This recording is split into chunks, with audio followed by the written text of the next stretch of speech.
Hi, good evening, everyone. 22nd webinar in the series from HCH. और आज हम बात करेंगे दिल की बीमारी की.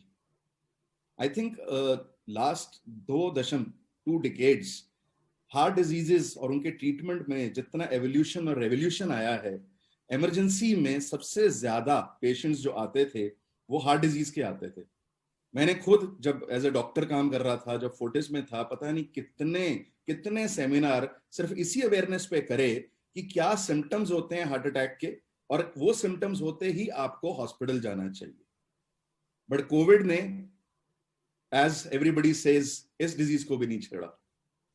कोविड में लोगों को डर लगा कि हॉस्पिटल जाएंगे तो कहीं हमें कोविड ना हो जाए, और इस सारे चक्कर में the way the heart diseases were being dealt, the way elective surgeries used to happen, the way many complications which were not seen for ages, and many lives which could be saved could not be done. Things changed for cardiac disorders, cardiac diseases in COVID times. So to talk about what happened to the patients who needed follow-up visits, routine procedures, heart failures, we today have 2 cardiologists and 1 cardiac surgeon from different part of the country as our panelists. To introduce from Mumbai, I have Dr. Suresh G. Vijan. Dr. Suresh Vijan is a consulting intervention cardiologist in Khar West and has an experience of more than 25 years in this field. He did his MD medicine from Grants Medical College in 1981 and FRCP from UK in 1996. He's a fellow of Society of Coronary Angiography and Intervention in 2012. He has undergone training in the prestigious Texas Heart Institute and has worked with University of Leicester for long. He has pioneered the implantation of automatic cardiovascular defibrillator, जिसे AICD बोलते हैं, for malignant ventricular arrhythmia, which is a life-saving procedure. He did the first AICD in Mumbai and also pioneered the technique of dual chamber pacing in India. He was also the first to implant a biventricular pacemaker for heart failure patients. He has been at the forefront of interventional cardiology since 1993 and has designed Proctor for training cardiologists in the technique of coronary angioplasty with stent implementation. I welcome you, sir. Thank you. From the northernmost part of the country, the city of Golden Temple, my own hometown, I have another very senior interventional cardiologist, Dr. Arun Kumar Chopra. I have had the experience of working with him.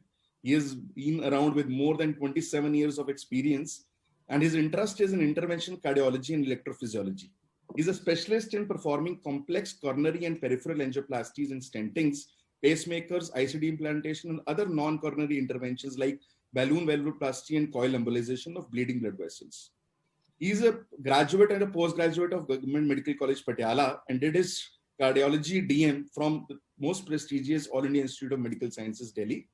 Having worked with Fortis Escorts Heart Institute and AIMS and then Fortis Hospital in Delhi, he moved his practice as a pioneer of cardiology in the north in Amritsar and has been there since then. He has been a publisher of numerous research papers in national and international journals, including review articles, has also been the editorial secretary of the Official Journal of Cardiology Society of India from Jan 2001 to December 2003, member editorial board Indian Pacing and Electrophysical Journal from its initiation in 2001, and many other prestigious posts. I welcome you, Dr. Chopra. From our NCR, Gurgaon, we have Dr. Udgit Dheer, who is a graduate and postgraduate of King George Medical University, Lucknow, and did his MCH in cardiac surgery from SGPGI, Lucknow. He is presently the Director Cardiac Surgery, Fortis Hospital, Gurgaon. He performs all variety of adult cardiac surgery with special interest in total arterial bypass surgery, minimal invasive valvular coronary and congenital heart surgeries, heart failure surgeries, ventricular assist devices, cardiac transplants, and arrhythmia surgeries. He has been associated with Escorts Heart Institute Research Center, New Delhi, and Medanta, Medicity. He is a member in several associations like International Member of Society of Thoracic Surgeons, European Association of Cardiothoracic Surgeons, and International Society of Minimally Invasive Cardiac Surgeons. He has published in leading journals and authored chapters in cardiac surgery textbooks. I welcome you, Dr. Dheer. So my first question is to Dr. Chopra sir. Dr. Chopra sir, I have worked in Fortis Amritsar with you, and I think our best protocols were from door to needle time. जब ये कहते थे कि any patient who's coming with heart attack or acute MI should get reach to the cath lab in time. We should do a primary PTCA, primary angioplasty, and save lives. Now we are in a world, and especially in the lockdown, where you have a long drainage area right from Jammu to whole of Punjab, where people used to come from periphery to you as a very big center. And then the lockdown happened. People could not come. Now people are afraid to come to the hospital. How do you think, sir, that did cardiac emergencies stopped happening? Did they reduce? Because I know patients were not coming to the hospital. What happened to those hospitals, and how were people affected in cardiac disorders? Good evening, Gaurav, dear friends. At the outset, thanks for having this meeting, having us all here. It's great to be with you all, and it's great to discuss a problem which is affecting the entire world at this moment. जो बात आपने कही वो बड़ी important है कि बहुत जगह ये न्यूज़ आई थिंक अखबारों में सब लोगों ने पढ़ी होगी कि जी इमरजेंसीज बंद हो गई हैं, कि मेजर हॉस्पिटल्स में स्ट्रोक के पेशेंट, हार्ट अटैक के पेशेंट आने बंद हो गए हैं. क्या ये डिसअपीयर हो गए हैं? क्या ये हॉस्पिटल क्रिएटेड बीमारियां थी? क्या ये वैसे नहीं होती थी? सो ऐसी बड़ी बातें होती थी, एंड कई बार उनका जवाब देना बड़ा मुश्किल हो जाता था. So to answer this question there are two parts. देखिए, कुछ एक्सटेंट तक थोड़ा बहुत हार्ट अटैक का और स्ट्रोक का रिस्क कम जरूर हुआ होगा, बिकॉज एक तो जी कई मेजर स्ट्रेसर्स खत्म हो गए. सी इन द बिगनिंग नंबर्स भी कोई बहुत ज्यादा नहीं थे. मार्च में आप देखिए टोटल 500 से कम पेशेंट थे. इतना कोई स्ट्रेस नहीं था. आपको अपने नेबरहुड में डिजीज नहीं दिख रहा था. आपको ये नहीं लग रहा था कल मुझे ये बीमारी हो जाएगी. देन आपको ये दिख रहा था कि सारी दुनिया बंद पड़ी है. सो देखिए, स्ट्रेस इस चीज का ज्यादा होता है कि जी मैं कुछ नहीं कर रहा, बाकी मेरे से आगे निकली जा रहे हैं. सो जी मैं ही अकेला नहीं फंसा, सब फंसे हुए हैं. सो ये एक बड़ा पीसफुल चीज थी जिससे कि लोग आराम से बैठे हुए थे. खाना अच्छा मिल रहा था, पोल्यूशन कम थी, स्मोकिंग बंद हो गई, अल्कोहल लिमिट हो गई, एक्सीडेंट बंद हो गए, लड़ाई झगड़े खत्म हो गए. To a large extent this would have changed for a month or so. इसके कारण हार्ट अटैक और स्ट्रोक का रिस्क शायद कम हुआ होगा. बट इनसे बहुत बड़ी बात जो थी वो ये थी कि लोग ट्रेवल नहीं कर पा रहे थे. हम जिन हॉस्पिटल्स का सर्वे करते हैं वो हॉस्पिटल यूजुअली बड़े शहरों में या बड़े एरियाज में होते हैं. तो सिर्फ नॉर्मली आप देखिए बॉम्बे में डॉक्टर साहब हैं, उनको मालूम ही होगा. महाराष्ट्र से कई जगह से उनके पास पेशेंट आते होंगे. सिर्फ महाराष्ट्र से ही नहीं, राजस्थान से भी आते हैं, गुजरात से भी आते हैं, और जगह से आते हैं. Same is true of Delhi, Punjab, Haryana, Jammu Kashmir, Rajasthan, UP, हर जगह से पेशेंट दिल्ली पहुंचते हैं. वैसे ही हमारे पास भी जम्मू कश्मीर, पंजाब, हिमाचल से ड्रेनेज है. सो वो लोग जब ट्रेवल ही नहीं कर पा रहे तो how will they come? So basically वो लोग क्या कर रहे थे कि प्रोबेबली वो छोटे हॉस्पिटल्स में, छोटे नर्सिंग होम्स जो उनके टाउन्स में थे, छोटे जो उनके सेटअप्स थे, या तो वहां पे जा रहे थे. कई लोग वहां पे भी नहीं जा रहे थे क्योंकि as you rightly point out, लोग डर रहे थे बहुत ज्यादा कि जी शायद अगर हम हॉस्पिटल जाएंगे, स्पेशली बड़े हॉस्पिटल में जाएंगे, तो कोविड ना हो जाए. सो आई थिंक जो नंबर्स रिड्यूस हुए हार्ट अटैक्स के, वो इन दो कारणों से रिड्यूस हुए. कुछ तो चलो शायद थोड़ी देर, 15 दिन, महीना हार्ट अटैक्स थोड़े से कम हुए होंगे, but more importantly in the last 3 months travel was restricted. लोग जा नहीं पा रहे थे जिन जगह पे नॉर्मली वो लोग ड्रेनेज होती थी. सो हुआ क्या कि छोटे हॉस्पिटल कम अफेक्ट हुए, बड़े हॉस्पिटल ज्यादा अफेक्ट हुए, और मेट्रोज के हॉस्पिटल सबसे ज्यादा इफेक्ट हुए क्योंकि जहां पे रेफरल सबसे ज्यादा है वहां पे नेचुरली सबसे कम लोग पहुंचे. So I think this is one part of the problem, जिससे कि हमने देखा कि कम लोग पहुंच रहे हैं. सो बीमारी खत्म नहीं हो गई, बट बीमारी नजर कम आ रही है. एंड टू प्रूव दैट, एक बड़ा अच्छा पेपर रिसेंटली एक अमेरिकन जर्नल में आया है. उन्होंने 2 महीने मार्च और अप्रैल का डेटा किया असेस, और उन्होंने देखा कि नॉर्मली इस टाइम में 4 लाख के करीब डेथ्स होती थी अमेरिका में 2 महीनों में, मार्च और अप्रैल के महीनों में.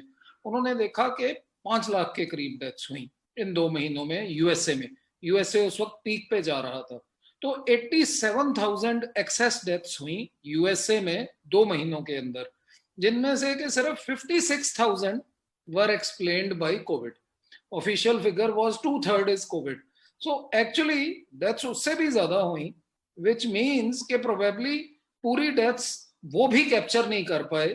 प्रोबेबली कई अनडायग्नोज्ड पेशेंट्स की डेथ हुई होगी कोविड के कारण, जो कि क्लियर नहीं हुई. सो बेसिकली बीमारी कम नहीं हो गई है, पर बीमारी हमें नजर कम आ रही है क्योंकि लोग डर रहे हैं. And as you rightly pointed out कि लोग कॉम्प्लिकेशन के साथ आ रहे हैं. लोग सिंपल हार्ट अटैक के लिए या हॉस्पिटल में नहीं आते, आते हैं तो एडमिट नहीं होना चाहते, एडमिट हैं तो एंजियोग्राफी नहीं कराना चाहते, एंजियोग्राफी कराते हैं तो बाईपास नहीं कराना चाहते, एंजियोप्लास्टी के लिए मान जाते हैं. सो मतलब आप देखिए रेजिस्टेंस है at every level. So I think this probably answers in part जो आपका question. I'll move on to Dr. Suresh sir. Dr. Suresh sir, what is your view? Sir ने बहुत clearly बताया कि पहले तो stress कम हुआ, but then people were definitely not reaching hospitals. They were dying. What has been your experience, sir, now post-COVID when people have started coming to? Do you really think that the emergencies got neglected during that period? I think emergencies का ये था, जैसे doctor साहब ने कहा है कि लोग आना नहीं चाहते थे. चेस्ट पेन हो रहा है, घर में बैठे हैं, हॉस्पिटल में नहीं आना है.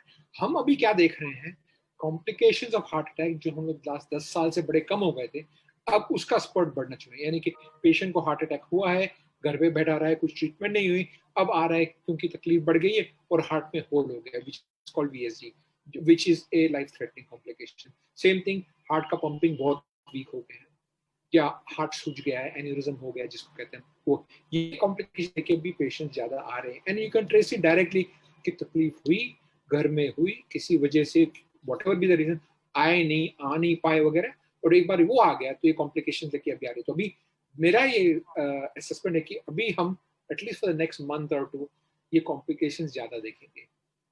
उसके बाद में भी जैसे फियर कम हो जाएगा वैसे ये हो जाएगा, तो लोग फिर आना शुरू हो जाएंगे एक टाइम से. लेकिन इंपॉर्टेंट चीज जो मैं कहना चाहता हूँ लोगों को, इस आप घर पे मत रुकिए. अगर आपको हार्ट की तकलीफ है, हार्ट की तकलीफ हो रही है, प्लीज आप नियरेस्ट हॉस्पिटल जाके ट्रीटमेंट कराइए.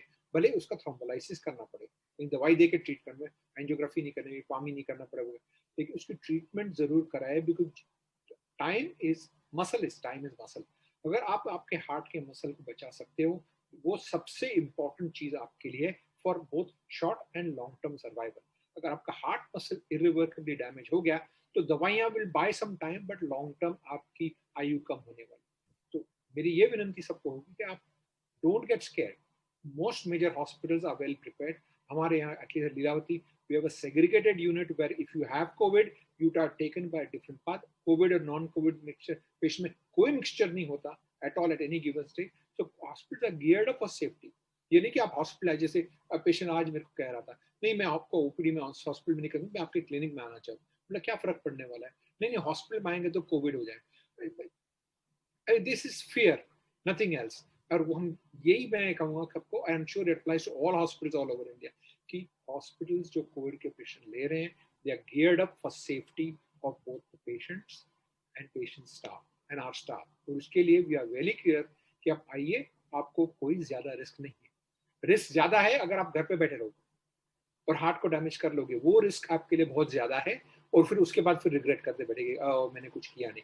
हालांकि where treatment is well established, benefits are well established, you must take advantage of that. Yes, there are some physical restriction कि आपके आने जाने में तकलीफ होती है, for late पहुंचते हैं, but I think people should still come. Appropriately given treatment, invariably short term and long term में आप ही का फायदा होगा. Thank you, sir. I move on to Dr. Dheer. Dr. Dheer, sir, before the immediate lockdown happened, बहुत सारी surgeries electively planned थी. There were many patients who had to come for surgeries, and then they got delayed by 1 month and 2 months and now 3 months, entering into 4 months, right? There would be many patients who would have, in ideal pre-COVID era, landed up in emergency and recommended a surgery, but now that's not happening. How are things not good for people who delayed these surgeries or not able to get these surgeries? I would say both the panelists already have discussed regarding things. I think it is more of a fear of COVID. मैं सब लोगों से कहता हूं कि Covid से पहले 399 बीमारियां थी, 400वीं बीमारी कोविड आ गई है, 399 वाली बीमारी खत्म नहीं हुई है. ऐसे जैसे डॉक्टर चोपड़ा कह रहे थे कि हमें दिख नहीं रही है, एग्जैक्टली लोग देखना नहीं चाह रहे हैं। देखिए, time is muscle, muscle and time, ये हम लोग शुरू से, मतलब जब से हम लोगों ने स्टार्ट करा है तब से हम पढ़ रहे हैं। पेशेंट्स माइल्डली सिम्टोमेटिक थे। मैं आपको वो बता रहा हूं, जिन पेशेंट्स को मैंने ऑपरेट करा हुआ है उनके रिलेटिव, मतलब आई ऑपरेटेड हर हस्बैंड, और उनकी वाइफ को चेस्ट पेन हुआ, तो वो कहते हैं डॉक्टर साहब हॉस्पिटल के अलावा कहीं पे भी कुछ दवाई बता दो, मैं हॉस्पिटल नहीं आ पाऊंगी। So that was the fear in April में। मतलब मैं आपको बता रहा हूं, उसको चेस्ट पेन हो रहा है, वो ईसीजी कराने हॉस्पिटल आने में डर रहे थे। बट देन आई सी कि ग्रेजुअली थोड़ा सा लॉकडाउन खत्म हुआ, लोग सब्जी लेने जा रहे हैं, राशन लेने जा रहे हैं, वहां पे उनको डर नहीं लग रहा है। मैं आपको बता रहा हूं, इस वक्त all the hospitals, I would से pan India, they are geared up, they are more protective, more patient safe than where you go and buy your rations and vegetables. They are more safe, क्योंकि इतने आर्मेटेरियम हमने change कर दिया है, हमारा OT का environment change हो गया है, हमारे आईसीयू में डीलिंग चेंज हो गई है, हमारी ओपीडीज इतनी स्ट्रांग बन गई है। We have 3 level of coverage where at least a doctor और a health care worker can not infect any patient. A patient can bring infection to the hospital, और जिसको अगर डाउट है कि वो है, वो भी सेग्रीगेट हुआ है। ट्राइजिंग इतनी स्ट्रांग हो गई है, हम इतने विजिलेंट हो गए। यहाँ आप ये कहें within these 3 months we have become so wise, you can say, कि हमारी ट्राइजिंग इतनी हो गई है जहां पे हमें जरा सा भी आयोटा ऑफ डाउट होता है, सस्पिशन होता है कि कोविड की प्रोबेबिलिटी है, वो शुरू से सेग्रीगेट होके चलता है। तो वो एक जो नॉन कोविड वाले पेशेंट और कोविड वाले पेशेंट को इन्फेक्शन की probability less than I would say 2% है। अब now coming to the point, suppose एक पेशेंट है जिसको मैसिव एंटीरियर वॉल एमआई है, अगर उसका हार्ट डिसफंक्शन हो जाता है, उसको मैसिव एमआई से मरने की probability without proper treatment somewhere around 15 to 20%। Massive anterior wall MI है, his dying without getting proper treatment in time is very high। लेकिन उसको रिस्क ऑफ कोविड अगर वो कहीं कैच करता है, अगर वो प्रोटेक्टिव गियर्स पहने हुए, उसने मास्क पहना हुआ है, सोशल डिस्टेंसिंग करी हुई है, तो उसको risk of dying from covid is 2%। So which devil will you choose? लेकिन ये कोई समझाने के लिए है ही नहीं। मीडिया सिर्फ हॉस्पिटल्स, ये कार्डियोलॉजी के केसेस बढ़ाने के लिए काम करता है। कोई हॉस्पिटल, कोई डॉक्टर केसेस बढ़ाने के लिए काम नहीं करता है, वो ट्रीट करने के लिए काम करता है। एक हमारा ये प्रोफेशन, एक हम लोग पैशन के लिए काम करते हैं, हम लोग किसी को बीमार करने के लिए नहीं काम करते हैं। Totally agree, boss. Totally agree, Dr. Dheer. I am a great proponent of cardiology and cardiac surgery. मुझसे भी जब ये सवाल पूछे जाते थे कि पेशेंट कहाँ गए, so I think you people have reinforced. Dr. Suresh wanted to add something to what Dr. Dheer was saying. Dr. Suresh, you wanted to add something.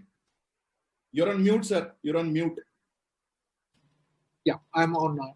वही मैं एक पॉइंट जो डॉक्टर धीर, पेशेंट्स हॉस्पिटल आते हैं, दूसरी बात है जो हम सेग्रीगेशन करते हैं उससे भी पेशेंट्स डरते हैं। सर आने में बड़ी तकलीफ होती है, बड़ा झंझट होता है हॉस्पिटल में, इधर जाओ, इधर स्क्रीनिंग करो, उधर स्क्रीनिंग, बट आप भूल जाते हो कि ये आपके और हमारी सेफ्टी के लिए बना है। इसको आप गलत ना समझिए कि आपको हैरान किया जा रहा है, ये है आपकी सेफ्टी के लिए, हॉस्पिटल के स्टाफ की सेफ्टी के लिए, दूसरे रिलेटिव्स की सेफ्टी के लिए, और ये अभी एक तरह का नॉर्म हो जाएगा for most people for the next 3-4 महीने के लिए कि आपकी चेकिंग होगी। अभी मेरे प्राइवेट क्लिनिक में जो कि खार में है, वहां पर भी स्क्रीनिंग होती है। मेरी सेक्रेटरी आपको अंदर आने नहीं देगी जब तक आपका टेम्परेचर नहीं चेक करेगी, आपसे सैनिटाइज नहीं करेगी, आपको पूछेगी नहीं आपको बुखार है कि नहीं, उसके बगैर आपको अंदर आने नहीं देगी। ये सब कुछ किया जा रहा है आपकी और दूसरे पेशेंट्स की सेफ्टी के लिए, तो इसको गलत न लें। डोंट थिंक ऑफ दिस कि this is a nuisance and harassment. Thank you ये सर। सबकी सेफ्टी के लिए। Yes, Dr. Dheer, you want to add something? Yeah, I would add, sir, rightly said कि it is not harassed. We have been taught कि do no harm. We cannot harm any patient from ourselves. Inadvertently, there are misadventures which go anywhere, but हमारी intention harm करने की तो किसी की हो ही नहीं सकती है. हम तो कह रहे हैं मींस कि आप एप्रोप्रिएट टाइम पे ट्रीटमेंट ले ले अपने सिम्टम्स, किसी भी सिम्टम्स को. मैं कह रहा हूं अगर एक्यूट एब्डोमिनल पेन भी है तो उस सिम्टम के ट्रीटमेंट के लिए अपने आप को कोविड के दर से रिस्ट्रिक्ट ना करें. Sure. आपने सिम्टम्स को प्लीज, आपकी बॉडी अगर एक लाल बत्ती जला रही है, उस लाल बत्ती को बुझाने के लिए किसी एक्सपर्ट ओपिनियन ले लें. और सर सब लोग कहते हैं कि video consult. Sir treatment patient देख के होता है, रिपोर्टों का इलाज नहीं होता है, मरीज का इलाज होता है. जो एक फिजिकल टच होता है, जो एक सामने बैठ के फील आती है, वो क्लिनिक है. बाकी that is not medicine. Medicine is how you treat. I'll come back to you on this point. I have this point as a discussion. Dr. Chopra, yes, आप कुछ बोलना चाह रहे थे? मैं तो यही I'll very quickly add to what Dr. Dheer and Dr. Vijan just said.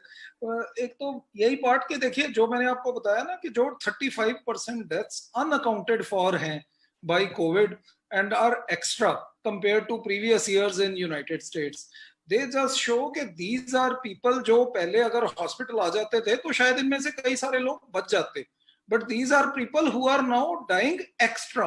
This is access to COVID because either some of them are undiagnosed COVID, some of them are heart disease, stroke, cancers, जिनकी के कोई surgery हो जाती, कोई procedure हो जाता, वो बच जाते, but वो नहीं बचे because they didn't reach the hospital. That is why there is excess mortality. That is point one.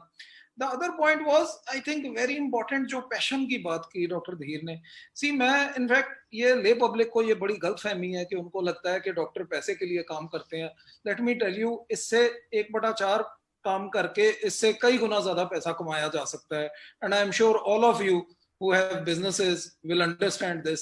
In fact, अगर आपको डाउट होना तो जी प्लीज आप एक जूनियर रेजिडेंट के साथ, एक सीनियर रेजिडेंट के साथ और एक कार्डियोलॉजी या कार्डियक सर्जरी के कंसल्टेंट के साथ एक हफ्ता, मैं कहता हूं 2 दिन गुजार लीजिए, 48 आवर्स, जो वो करता है उसके साथ रहो. और उसके बाद आपने ना कानों को हाथ लगाया कि यार मैंने नहीं ये बनना, तो जी आप मुझे पकड़ लेना, मैं अमृतसर में रहता हूँ. Thank you, sir. We understood that as before COVID, heart diseases have not changed. People need to, if they have any inclination of any type of heart disease, they should visit the hospital, they should talk to the doctor. And very nice point put by Dr. Dheer is ki, yes, doctors don't treat echo reports, they don't treat reports, they treat patients. I completely agree with you, Dr. Dheer. Now let's come to chronic patients. So Dr. Chopra, I know you, with you, we have worked that the follow-up of the patient should be right. All the patients who are on various medications should get their echos done on time, their tests done on time, the medication compliance should be good. But when again in this period, again the same problem, या तो lockdown था, या lockdown के बाद मैं hospital जाना नहीं चाहता. What were the challenges which were faced by the chronic patients, sir? Challenges कई तरह की थी. एक चैलेंज तो यही था कि पहले तो, जैसे मैं आपको एक सिंपल एग्जांपल देता हूँ, जैसे डॉक्टर धीर को भी कई बार ये फेस करना होता था, वेल्व रिप्लेसमेंट पेशेंट को हम चाहते हैं रेगुलर इंटरवल्स पे INR चेक हो. तो एक ब्लड टेस्ट है, खून पतले करने का टेस्ट होता है, जो कि हर वेल्व रिप्लेसमेंट पेशेंट को रेगुलरली चेक कराना होता है. अब अगर लैब्स ही बंद होंगे, और स्पेशली जो छोटे शहर थे, छोटे टाउन्स थे, विलेजेस थे, वहां पे लैब्स या नहीं थी या बंद थी और वो बड़े शहर में जा नहीं सकते थे, तो those poor patients could not get their INR tested. And in fact मुझे 1-2 बार इतनी प्रॉब्लम हुई कि वो बंदे कहते जी हम 1 महीना हो गया है, आपने लॉकडाउन से इमीडिएटली पहले डोज बढ़ाई थी और कहा था हफ्ते बाद चेक करा के बताना, और जी अब हमको 1 महीना हो गया, हम वही दवाई खाई जा रहे हैं, अब पता नहीं क्या है. सो सी दीज आर इम्पॉन्डरेबल्स. अब आई ऑल्सो डोंट नो कि उसकी दवाई मैं घटा दूं या बढ़ा दूं या उतनी ही रखूं, because it has to be guided by a particular value. Just as to make it simple, blood sugar है, अगर आपने 4 दिन पहले इंसुलिन बढ़ाई है, you want to know कि अब शुगर कैसी चल रही है. सपोजिंग शुगर चेक होनी बंद हो जाए, वो तो चलो फॉर्चुनेटली हमारे पास ग्लूकोमीटर्स हैं, तो शुगर चेक होनी बंद हो जाए तो आप बताओ कितना मुश्किल हो जाएगा शुगर को मैनेज करना. सो वही हमारी प्रॉब्लम हो रही थी कि लोग टेस्ट नहीं करा पा रहे थे. लोग आ नहीं पा रहे थे, देन दवाइयों की प्रॉब्लम हो रही थी। दवाइयां खैर फिर भी आई थिंक कुछ दिनों के बाद मिलनी शुरू हो गई थी, बट दवाइयों की दिक्कत ये आ रही थी कि ना लोग कम देर के लिए दवाइयां दे रहे थे। जैसे हमारे हॉस्पिटल में जब इनको मेडिसिन मिल गई तो they started giving medicine only for 20 days at a time at most. तो वो कहते हैं कि आप कहीं से भी आए हो तो हम आपको 20 दिन से ज्यादा की दवाई नहीं दे सकते। पहले 2 महीने ये प्रॉब्लम चली, क्योंकि हमारे पास बहुत सारे पेशेंट्स गांव से आते हैं। दे वांट कि अगर 3 महीने की दवाई लिखी है तो 3 महीने के लिए दवाई डाल दो। Hello, yes sir, you are audible. Hello, yes hello, हाँ, सो 3 महीने के लिए दवाई डाल दो। तो इसलिए वंस दे फाउंड कि जी दवाई नहीं मिल रही, so this was a big problem. अच्छा, उनको बार बार पास लेके आना बहुत मुश्किल था। सो ये कई प्रैक्टिकल प्रॉब्लम्स थी। देन हार्ट फेलियर के पेशेंट्स हैं जिनको सांस चढ़ता है, जिनको हम मेडिसिन देते हैं कि यूरिन ज्यादा आए, बॉडी में से पानी निकले, लंग्स साफ हो जाएं, उनकी जो सूजन आ गई है टांगों पे, फेस पे, पेट पे, वो निकल जाए। अब इस चीज को मॉनिटर करने का फ्रैंकली पेशेंट को देखे बिना कोई अच्छा तरीका है नहीं। Doctor Dhir just told you there is no replacement to looking at the patient. So आप ठीक है फोन पे बात कर सकते हो, आप पूछ सकते हो जी सांस बेटर है कि नहीं, but there is no replacement to physically seeing the patient and when required touching the patient. वो जो है वो मतलब एक बहुत इंटेग्रल पार्ट है of medicine, clinical medicine, and वो चीज मिस हो रही थी। एंड आई एम श्योर उसके कारण प्रॉब्लम्स हुई। Lots of people had problems, we all try to help. हम सब ने बहुत फ्री कंसल्ट्स दिए, so many people called us on phone. हम जो स्टेबल पेशेंट थे हमने उनको दवाइयाँ फोन पे एडजस्ट कराने को बोला। This was illegal some time back, पर अब this became the need of the hour. WhatsApp पे फोटोएं देख देख के हमने पेशेंट के हाथों की, टांगों की, you know, trying to see के क्या प्रॉब्लम है, we try to adjust their treatments whatever best we could do. Obviously कई चीजें फिर भी ऑप्टिमल नहीं हुई होंगी, but this is the way everybody tried to help, and I'm sure everybody did, all doctors did, but yes, patients definitely had problems. So Dr. Suresh, please add to this any other challenges which patient find, and also please advise that a chronic cardiac patient, now still things are not over, still the fear psychosis is there. What are the 1, 2, 3 things these people should keep in mind while they are locked down in their home, because they feel that they still need to be in the home? I think एक चीज जो मैं emphasise करना चाहूंगा, महंगी है, करीब 2.5 से 3 साल पहले आई स्टार्टेड इंसिस्टिंग कि जो पेशेंट्स वॉर्फरिन ले रहे हैं वो INR मॉनिटरिंग मशीन घर पे रखें rather than going to the lab. आपने कहा महंगी थी, 30,000 की मशीन थी, बड़े नाराज हुए सबके साथ, इतना खर्चा करा रहे हो। लेकिन मैंने कहा इससे आपका फायदा होगा, एक आपको हॉस्पिटल जाना नहीं पड़ेगा, लैब नहीं जाना पड़ेगा टेस्ट करने को, फिर टेस्ट की रिपोर्ट आएगी, उसके बाद फिर डॉक्टर साहब से आप बात करोगे, ये आप घर में खुद कर सकते हो। और इसकी काफी टीचिंग हमने की थी। तो जो पेशेंट्स ने लिया मशीन और मॉनिटर करते रहे, उनके INR में कोई गड़बड़ नहीं है, वो बिल्कुल सही रहे, होम मॉनिटरिंग में बिल्कुल कंट्रोल रहे, क्योंकि उनको सिखाया गया था क्या करना है।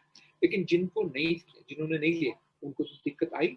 वी हैड पेशेंट जो आए with INRs of 6 and 7 with bleeding.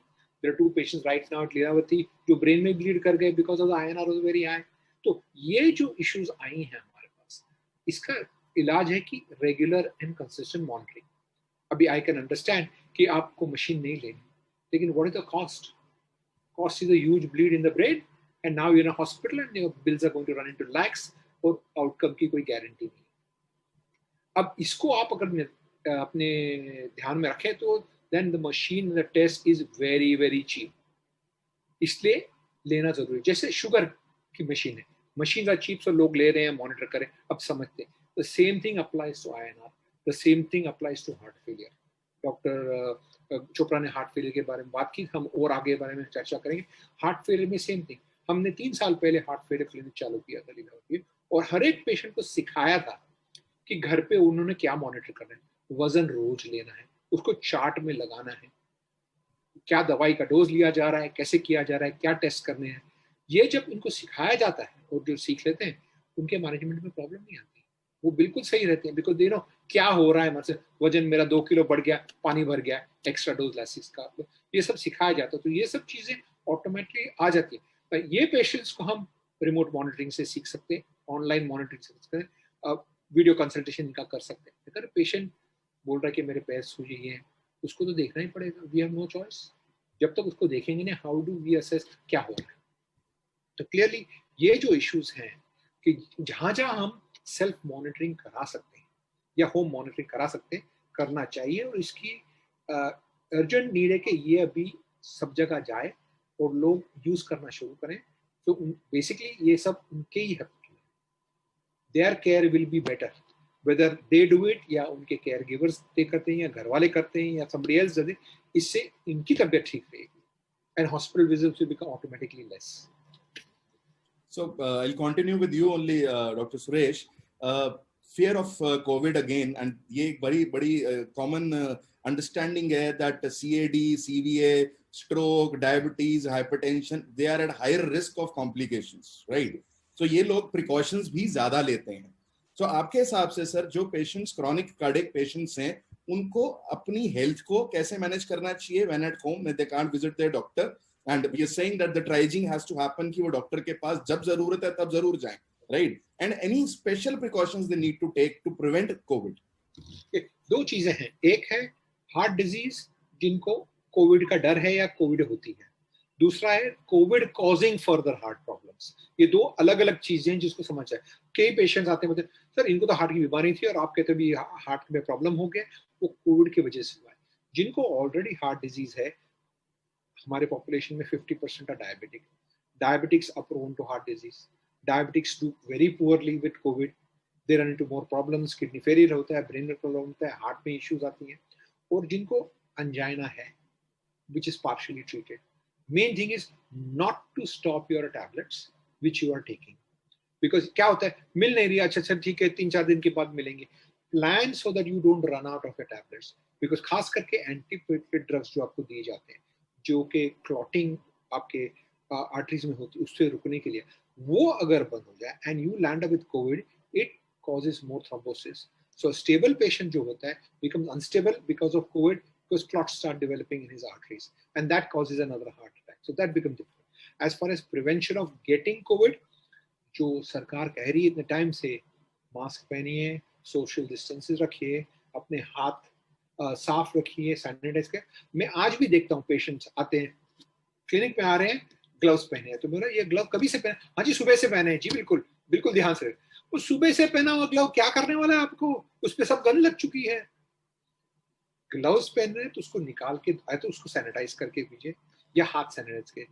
Just because you have a glove, you're not going to be safe. You have to clean your gloves or you have to clean your hands. So every 2-3 hours या किधर बाहर गए हाथ पैर धोइए, साफ रखिए। You don't have to use alcohol sanitizers all the time. Just good warm soap, water will take care of it. So ये जो चीजें हैं जो कि 4 महीने से इसका प्रचार हो रहा है कि ये करिए, इससे कोरोना की स्प्रेड रुकेगी, you will not be at risk. And clearly, if अगर आपके पास कोई आ रहा है मिलने को, तो उससे दूर बैठिए, या जिसको बुखार है तो उससे दूर रहिए, उनको आने मत दो, उनको कहिए आप नहीं आना, बुखार निकल जाए तब आइए। तो ये जो सोशल प्रिकॉशंस लेने हैं, ये अभी कर, और कुछ नहीं तो बोलते हैं हाँ गर्म पानी पीते हैं, वो काढ़ा पी रहे हैं, ये पी रहे हैं, वो सब भी करिए, आपको करना है, नुकसान नहीं होने वाला है। लेकिन ये जो मेन चीज है, सोशल डिस्टेंसिंग, फेस मास्क, ये इंपॉर्टेंट है। एंड वॉट एवर एल्स आपको करना है, इसको मत रोकिए, ये करिए। फिर साथ में काढ़ा पीना है, जो भी पीना पीजिए, चलेगा। Thank you, sir. And I'll move to before coming to you, Dr. Dheer, let me speak to Dr. Chopra. Dr. Chopra, you seem to be quite in agreement with Dr. Suresh. But before you add to what he's saying, my next question to you is that what is the risk profile of a cardiac patient getting COVID? Is it as a young patient, cardiac patient can also get COVID? Elderly cardiac patient can also get COVID. Elderly are at high risk already. But how does a cardiac patient and COVID behave once the infection happens? तो ये बहुत important और crucial question है गौरव, and I think ये news में सारे लोग पढ़ चुके होंगे कि जब भी किसी पेशेंट को कोविड की सीरियस इलनेस होती है, तो वो कौन से पेशेंट हैं जिनको ज़्यादा सीरियस इलनेस होती है। सो एक तो चलो एज है, एज बियॉन्ड 60 में ज़्यादा चांसेस होते हैं सीरियस इलनेस के। बट सबसे इम्पोर्टेंट चीज़ है कोमॉर्बिडिटी, के मतलब उनको कोई और बीमारी तो नहीं है जिनको कोई और बीमारी होती है उनको अगर कोविड हो जाए they sort of become more sick.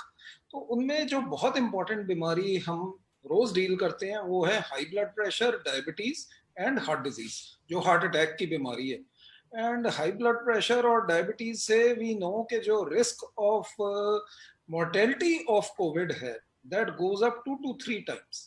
That means कि अगर normal risk let's say x है तो इट बिकम्स 2 or 3x अगर आप उन पेशेंट्स को हार्ट डिजीज के साथ उनको कोविड हो जाए। एंड जिनको हार्ट अटैक की बीमारी है उनमें इट इज इवन वर्स, उनमें इट इज 6 to 7 times हायर। सो जिन लोगों को already pre existing cardiovascular disease है in the form of some sort of heart attack, उन पेशेंट्स में actually the risk has been shown to something like 6 to 7 times higher, 10% versus 60 to 70%।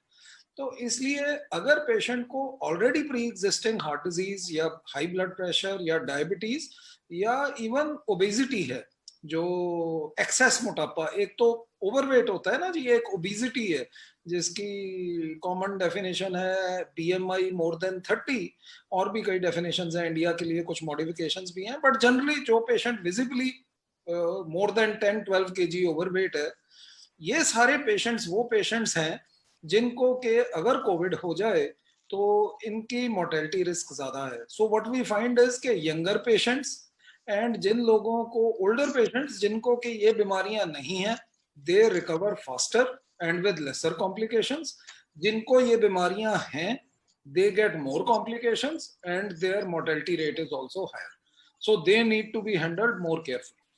Thank you, sir. I'll move to Dr. Dheer. Dr. Dheer, you wanted to say something on the prevention part, right? Yeah, see, prevention, what I say, common जैसे sir ने कहा ना, hand sanitization और gloves का, वो gloves सबसे छू के आके, see, I tell my post-op patients, जिनको हमने post-op operate करा, so the biggest thing which I see is mask यहाँ पे रखना, mask यहाँ पे, chin mask, it's not a face mask, it's a chin mask। तो मैं एक बेसिकली सब लोगों को मैं कहता हूं, मैंने कहा सब लोगों ने नेट जियो का ये जो वाइल्ड वाला होता है वो चैनल देखा है। मैंने कहा लायन और चीता कहां अटैक करता है? It either breaks the spine और it blocks the windpipe. मैंने कहा where does covid act? Covid इस जगह एक्ट करता है, तो आपको इसको प्रोटेक्ट करना है। तो ये बताने के लिए, मतलब देयर इज अ पेशेंट, उसका अटेंडेंट है, मैं ऑपरेट करा था, जब तक वो डिस्चार्ज नहीं हो गया उसको एवरी टाइम आई गो, और मैं जाता था, उसको मैंने एक बार पेनल्टी भी लगाई, मैंने कहा कि डिस्चार्ज कर दूंगा, उसका मास्क यहाँ पे रहता था, कहता साहब यहाँ पे करके ना मेरे को सांस ही नहीं आती है। और वो बाहर भी जाता था क्योंकि उसको कुछ जाना है, एक टाइम पे वो सारे टाइम वहां पे बैठता भी नहीं था। एंड आई वाज डैम, मैंने कहा ये इन्फेक्ट ना करे। सो पॉइंट इज, फियर हम डॉक्टर्स में भी था, बट पॉइंट हमारा फियर का कंसर्न क्या था कि लोग प्रॉपर मास्क पहने रहे, प्रॉपर मास्क पहने रहे और सोशल डिस्टेंसिंग मेंटेन करें, तो इस कोविड पे इजाद पा सकते हैं। सेकेंड थिंग, सर वो काढ़े की बात कर रहे थे, sir excess of everything is bad. I had a patient who was on Ecosprin all that, sir दिन में 3 बार गरम गरम काढ़ा पी रहा था। He came with massive GI ulcer, he had a duodenal ulcer bleed. शुक्र है माइल्ड हुआ था, but point is he is already on Ecosprin, he has undergone, and और उसने दिन में 3 बार काढ़ा, कहता 3 बार काढ़ा पीने से इम्यूनिटी बढ़ जाएगी। प्रॉब्लम यह है साहब, आप काढ़ा पियो, मैं मना नहीं कर रहा हूं, आप काढ़ा पियो, लेकिन follow the middle path, excess of anything is bad. तो ये चीज काढ़े पीने में मनाही नहीं है, लेकिन काढ़ा इतना मत पियो कि पेट में अल्सर कर लो। दिल्ली में तो लोग अब NCR दिल्ली में तो लोग बहुत रेजिलिएंट हो गए हैं, और आप जिस मास्किंग की बात कर रहे हैं मैक्सिमम लोगों में वही मास्किंग दिखती है। But I think Dr. Chopra made a very, very important point that the risk of mortality can go 6 to 7 times, which is huge if you are, so you need to be very, very careful. Coming to Dr. Suresh sir, sir, there is, we also hear that लोग जो पहले cardiac diseases नहीं थे उनको COVID होने के बाद अगर वो moderate या severe symptoms में गए, तो there were some myopathies which have been reported which affects their life after COVID. Can you throw some light on that, sir? अभी ये एक नई बीमारी है जो हम देख रहे हैं। पेशेंट्स जिनको कोविड हुआ है उनके हार्ट मसल फंक्शन वीक हो जाता है, या तो उनको हार्ट अटैक होता है या उनको कार्डियोमायोपैथी कैसे पिक्चर आ जाता है, क्योंकि there is a blockage in the small vessels of the arteries causing weakness of heart muscles. ये यूजुअली प्रेजेंट करता है 2 to 3 up to 6 weeks after COVID. So suddenly patient Covid से निकल जाता है, फिर सांस फूलनी शुरू हो जाती है, अरे मेरे को कोविड वापस हो गया है क्या, चेक करते तो पता चला एको में heart pumping. This is post viral cardiomyopathy, जो कि दूसरे वायरसेस से भी होता है, और ये हम जानते हैं कई टाइम से कि ये हो सकता है। और जब ये होता है you have to take care. One of the things जो कि हम आगे जाके बात करने वाले हैं वो है एंटीकोएगुलेशन ड्यूरिंग कोविड। कोविड की वजह से खून गाढ़ा हो जाता है, क्लॉट्स फॉर्मेशन शुरू हो जाते हैं लंग्स में भी, हार्ट में भी और हार्ट की नसों में भी, जिसकी वजह से हार्ट मसल डैमेज होता है। तो उसकी प्रिवेंशन के लिए ऑफ कोर्स एंटीकोएगुलेशन पहले नहीं हो रहा था, ये अप्रिशिएट नहीं हुआ था। अब क्योंकि लास्ट 2-3 महीने से अप्रिशिएट हो गया, इसकी the kudos for this goes to the Italians, जिन्होंने बताया कि भाई ये प्रॉब्लम इन्फेक्शन की नहीं है, ये प्रॉब्लम है क्लॉट्स की, जिसकी वजह से anticoagulant work, and that has actually directly resulted in savings of lots of lives, including reduction in all the incidents of these cardiomyopathies etc. जब होती है उसको ट्रीट किया जाता है। Treatment is more or similar to what we do for most other people with cardiomyopathy. अगर virus identifiable है तो उसके लिए स्टेरॉइड्स दिए जाते हैं, जो कि एनीवे कोविड में देते हैं, that is not a big issue.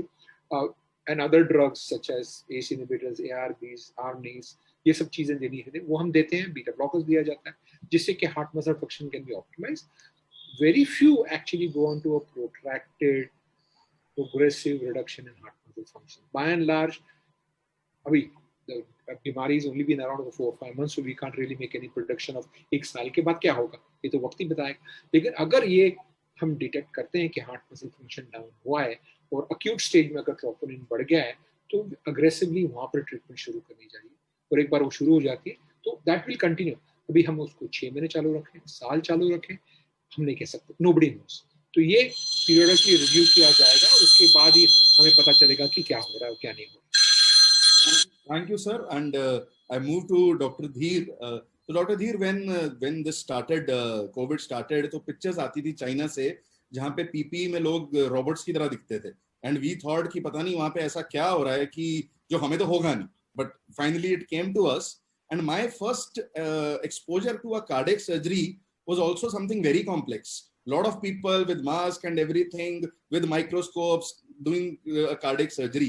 Now when you have PPs robots and you even have to do a cardiac surgery, my question to you is that how OT, recovery, discharge has changed in cardiac surgery for a doctor also and for a patient also? So exactly, very correct. So मैं आपको suffice करूंगा। पहले तो हमारे जैसे surgery से पहले, चाहे हम एंजियोप्लास्टी या किसी चीज के लिए, हम एक वायरल मार्कर भिजवा देते। तो एक नया वायरल मार्कर ऐड हो गया कोविड-19। तो एक तो ये वायरल मार्कर ऐड हुआ। सेकंड वायरल मार्कर जो हमने कार्डियक सर्जरी में करना शुरू करा, that was CT chest before the surgery. तो CT chest became, because there were lot many studies which said कि वन कोविड में the sensitivity 70%, we can miss 30% of the case and all that. So हमारा CT chest हो गया। तो CT chest और covid test negative हो गया। उसके बाद पेशेंट का प्रिपरेशन स्टार्ट हुआ। सेकेंड थिंग, एक OT में एक केस करना है। फिर ये था कि ये कोविड जो है एरोसोलाइजेशन से फैलता है। So what I did, I devised in my OT, जो हम पोल्यूशन मेजर करने के लिए डिवाइस होता है, वो हमने IIT दिल्ली से बोरो करा और हमने एरोसोलाइजेशन कैलकुलेट करे इन cardiac surgery, in neuro surgery and orthopaedic surgery, जहां पे बोन इन्वॉल्वमेंट होता है, मिनिमल इन्वेजिव वो होता है। PPE किट्स तो सबने पहननी थी, वो तो that is number of guys in OT reduce हुए। हमने कहा सोशल डिस्टेंसिंग मेंटेन करनी है। पहले हमारे साथ 2 स्टाफ स्क्रब होता था, अब 1 staff. So you have to handle with limited guys. एक एनेस्थिस्ट, एक परफ्यूजनिस्ट, पहले 2 परफ्यूजनिस्ट होते थे। So outside they are sitting but not in the OT। Number of door openings कि किसी को suture, everything has to be procured before that in the OT। तो वो भी एक लिमिटेड अमाउंट करना होता है। अब पेशेंट को एनेस्थीसिया देना है तो उसके लिए एक सेपरेट किट बनाई गई। हम लोग जब कॉटरी का इस्तेमाल करते थे तो हम लोगों ने एक हुड बनाया जिसे हम कहते हैं कैनोपी। एक तरीके की हमने डिवाइस करी which was a sterilize thing so that aerosolization ना जाए। OT को हमने कैसे चेंज करा, हमारी OT साइकिल की रिसर्कुलेशन होती है एयर की, तो वो हमने एवरी 15 मिनट्स कर दिया। ये कंसेप्ट कैसे आया कि 15 मिनट से ज्यादा अगर एरोसोलाइजेशन रहेगी तो आपके इन्फेक्शन होने के चांसेस ज्यादा हैं। तो हमने OT की जो एयर सर्कुलेशन टाइम है वो इंक्रीज कर दिया. So they within an hour 5 times recirculation हो रही है. सो आपने ओटी के अंदर उसका लोड कम कर दिया. सेकेंड थिंग, ओटी को जो पीपी किट पहन के जा रहा है या जो जा रहा है, जो मास्क जो जा रहा है वो अलग रह रहा है. So we had rashes. अच्छा, दूसरा the biggest drawback for that कि दूसरे लोग तो मास्क पहन लेते हैं. कार्डियक सर्जन्स हम लोग लूप पहनते हैं तो हम लोग अपने आई को सिर्फ उससे प्रोटेक्ट कर सकते हैं. So what I devise, we devised a different hood cap जो हम वैल्व केसेस और उसमें वो करते थे, जिससे हम जितना मर्जी पोर्शन ऑफ द फेस हम कवर कर सके वो करें. उसके बाद आ जाते हैं हम रिकवरी में. रिकवरी में कैनोपी में एक्सटुबेशन होने लग गया क्योंकि एक्सटुबेशन के दौरान एरोसोलाइजेशन हो गई. मूवमेंट पहले ही वो थी, पहले 1 या 2 अटेंडेंट आते थे, अब 1 time attendant and single attendant is allowed who doesn't go outside the hospital much. और आईसीयू में जो स्टाफ है वो सिंगल स्टाफ, जो दूसरे जो सर्कुलेट कर रहा है वो सिंगल स्टाफ जिसकी एक्सटेंडेड ड्यूटी लग रही है, तो 12-12 घंटे स्टाफ रुकेगा. पहले 8 आवर्ली स्टाफ रोटेशन होती थी, अब 12 आवर्ली स्टाफ, तो स्टाफ पे भी एक्स्ट्रा लोड. उसके बाद शिफ्ट हो रहा है तो एक अटेंडेंट ही रह सकता है. ओनली विद द किड्स, जो पीडियाट्रिक केस हमने करा उसमें मदर फादर अलाउड थे, वरना जो भी एडल्ट पेशेंट होता था उसके साथ सिर्फ एक अटेंडेंट रहता था. अब पीडियाट्रिक केस में क्या, मदर और फादर दोनों का कोविड सैंपल भी जाएगा बिफोर सर्जरी, क्योंकि वो बच्चा सर्जरी के बाद 1-2 दिन आईसीयू में रहेगा, उसके बाद तो मदर की गोद में रहेगा जब तक डिस्चार्ज नहीं हो जाता. तो दैट इज अ प्रॉब्लम. अब मदर अगर टॉयलेट जा रही है तो वो फादर को पकड़ा के जाएगी, तो दोनों का सैंपल. और so these are the things which have change gradually. उसके बाद डिस्चार्ज के बाद जब वो फर्स्ट फॉलो अप आ रहा है तो वो कहां से एक्सपोज होके आ रहा है, उसको वो उसका स्क्रीनिंग इको करना है या कुछ करना है, उसमें भी सारी प्रिकॉशंस लेके. So there were things have changed. Initially हमें प्रॉब्लम होती थी, but now we are getting used to it.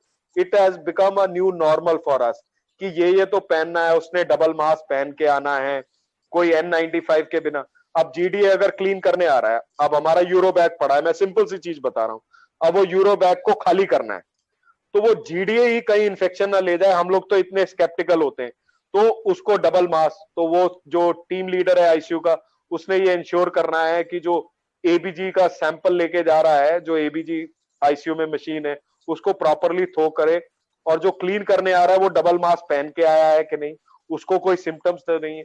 No doubt hospital screen कर रहा है, बट वो हॉस्पिटल में भी कहीं किसी के साथ बैठ के चाय तो पी के नहीं आया. इनिशियली तो यही था कि जो इनिशियली बर्स्ट हुआ था वो सब लोग एक साथ बैठ के चाय वाय पी रहे थे, उसमें कुछ हॉस्पिटल के एम्प्लॉयज इन्फेक्ट हो गए.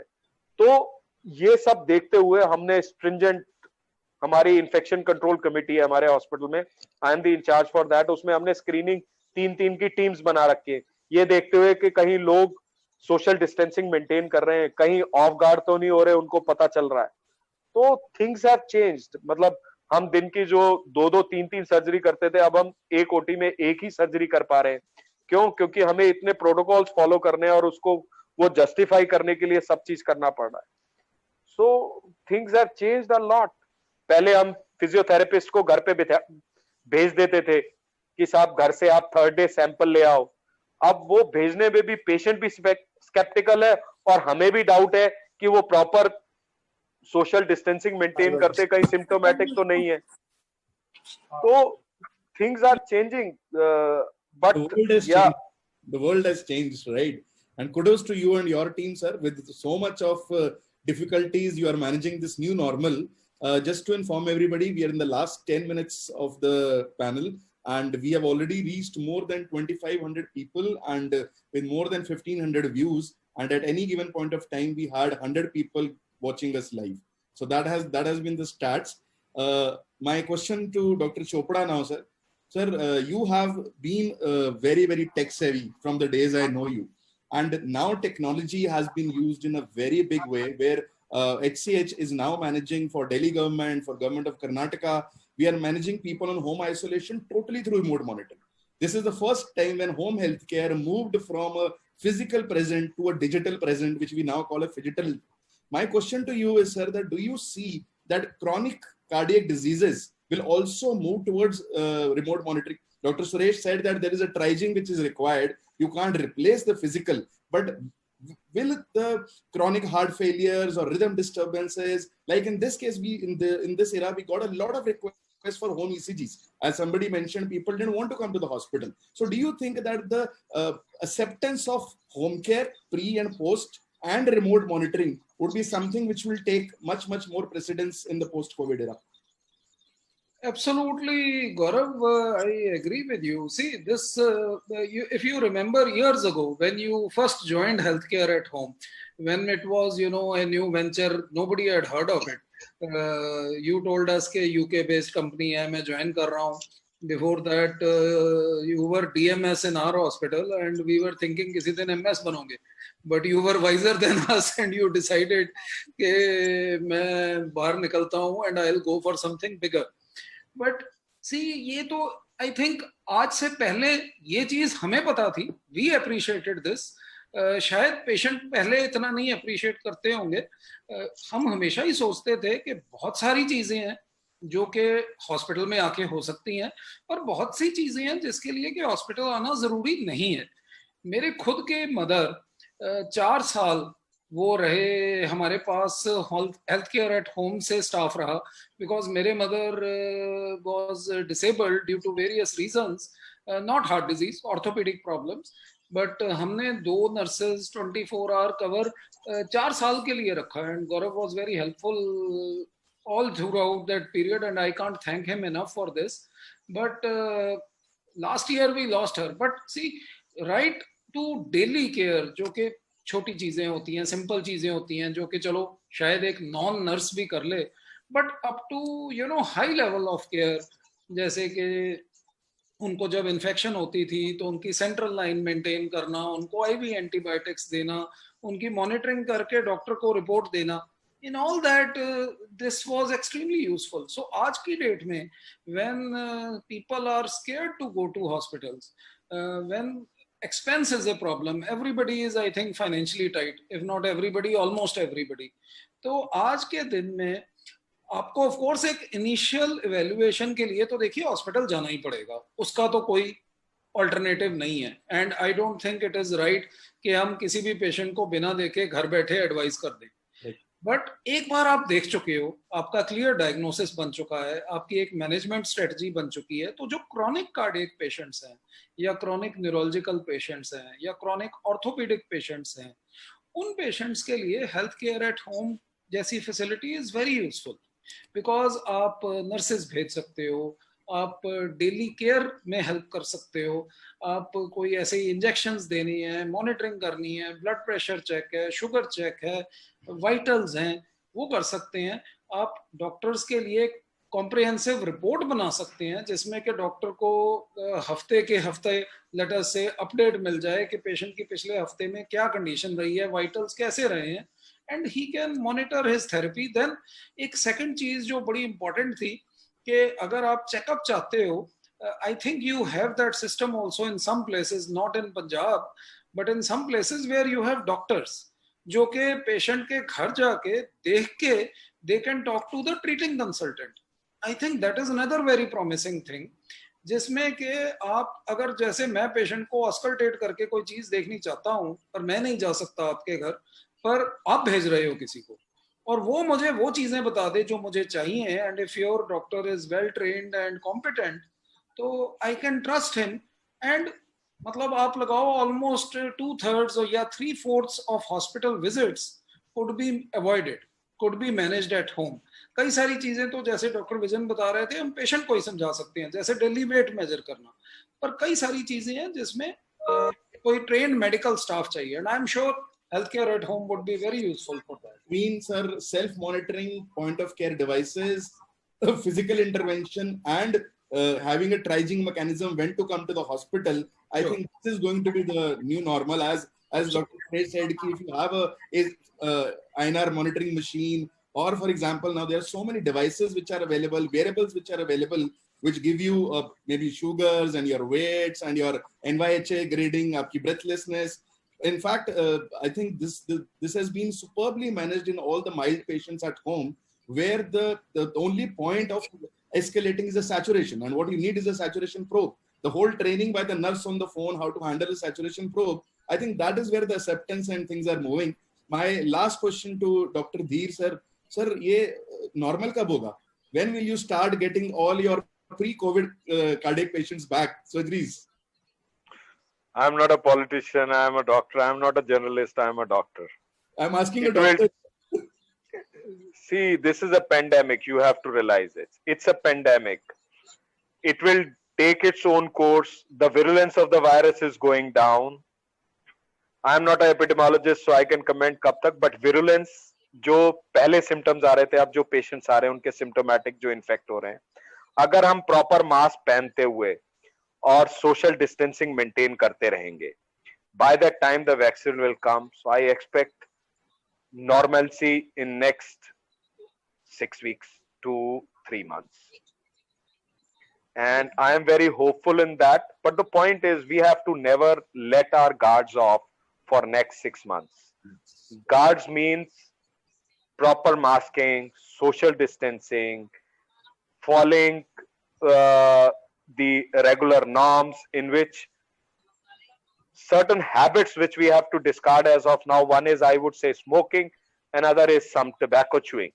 I think this spitting habit, which is more rampant in North India as compared to other states, this has to go down, and this will definitely cut down.